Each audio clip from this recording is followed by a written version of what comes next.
La da da da. Welcome back to this Monday's episode of me talking crap over some food and things and stirring and dropping things and stuff.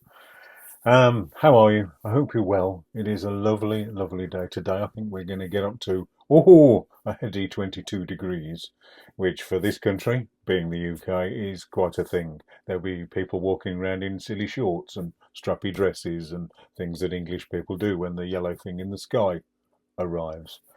Anyway, yes, today's dish. Actually, a word about last week's dish. I had a wonderful chicken curry, which I was incredibly proud of, and I thought the simpleness of a chicken curry would have lots of people flooding in and watching.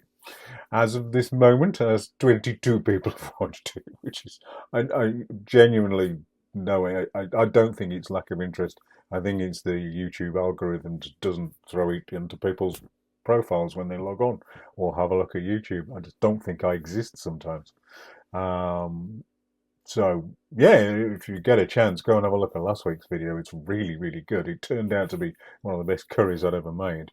The bone in, bone out choice is entirely your own. But go and have a look, please, if you don't mind. This week, a Thai green curry.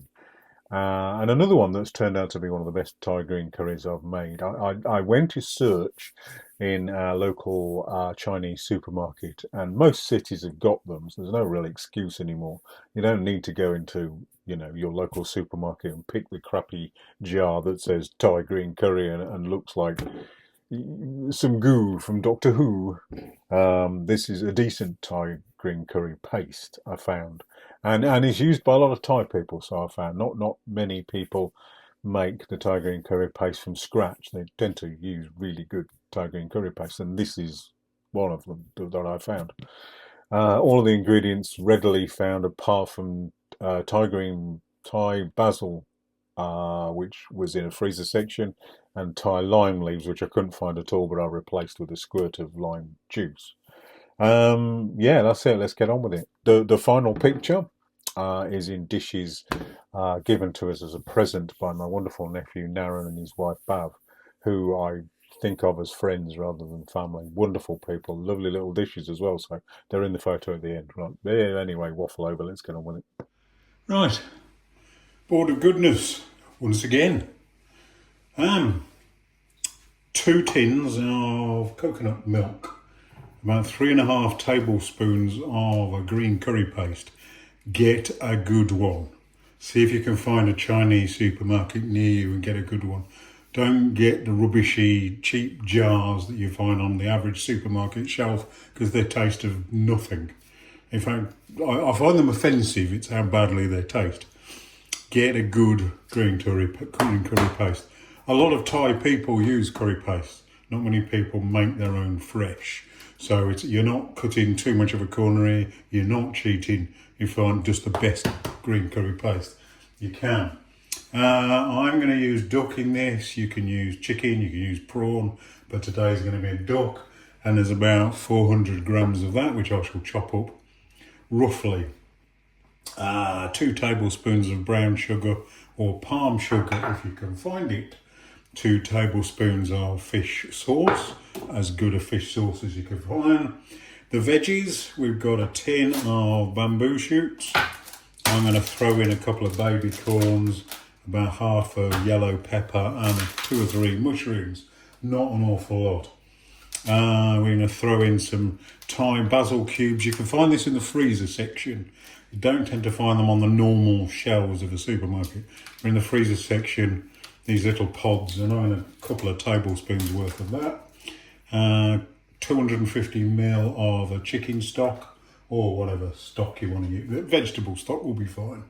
And I'm going to make this with rice. I've found some Thai red rice in my cupboard.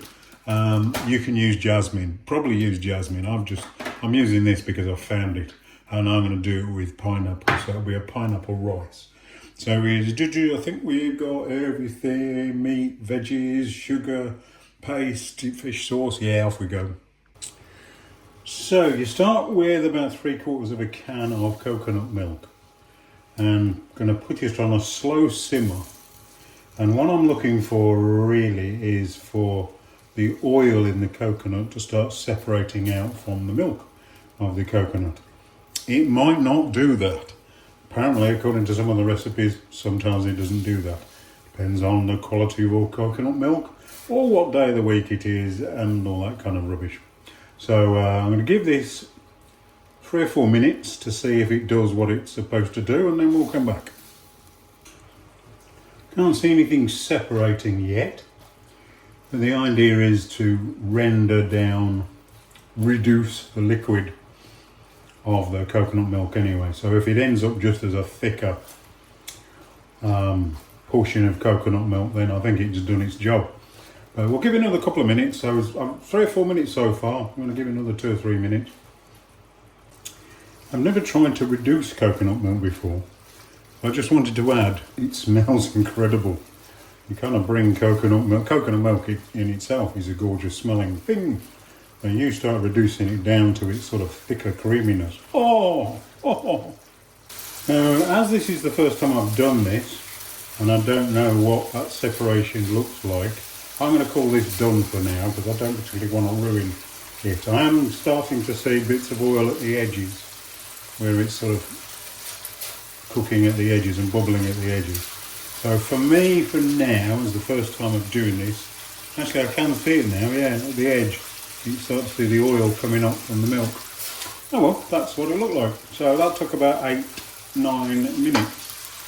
What we're going to do now is add 3 tablespoons of green curry paste. That'll be a little bit more.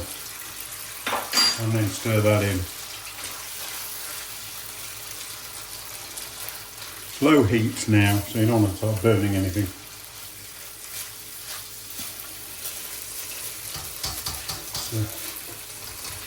So that's going to be about 2 or 3 minutes. See, it's all in a different order than I normally do a green curry. I'm a bit of an amateur when it comes to Thai green curry. I tend to, vegetables, stock, meat, then a little bit later coconut milk, and then a little bit later the curry sauce. And it obviously is wrong. Although most of my green curries have tasted okay, but it's obviously been wrong. And this really, cooking the green curry paste in the coconut milk, yeah, it's cooking it properly, I think. So I've cut up my duck. So I didn't cook the duck as part of this recipe. I cooked it yesterday. So cook it before. Don't cook it in the sauce. So right, we're going to give that a couple of minutes. And next I'm going to have the 250 ml of chicken stock. I'm going to add the remainder of my 2 tins. Oh, that sauce is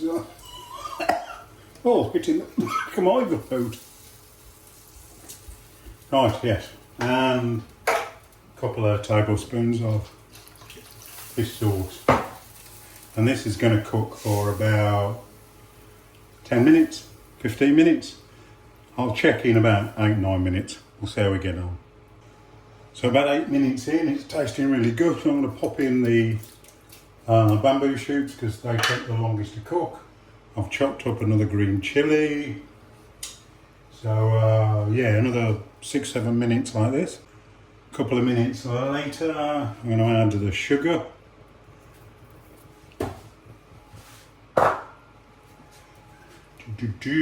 And the rest of the veg.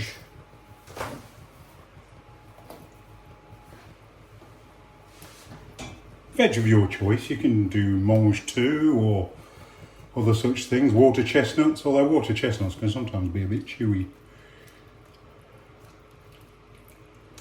Right.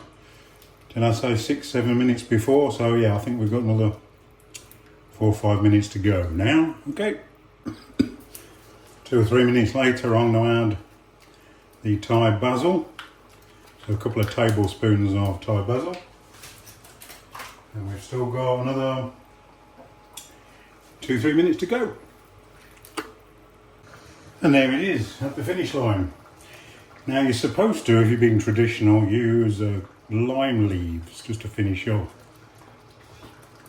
But I couldn't find any lime leaves, so I'm just going to squirt of lime juice at the end. And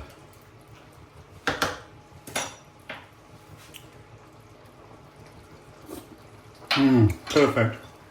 That is absolutely gorgeous. Right, I'm going to serve it with some rice and I'll show you the pictures in a bit. Take care. Bye bye.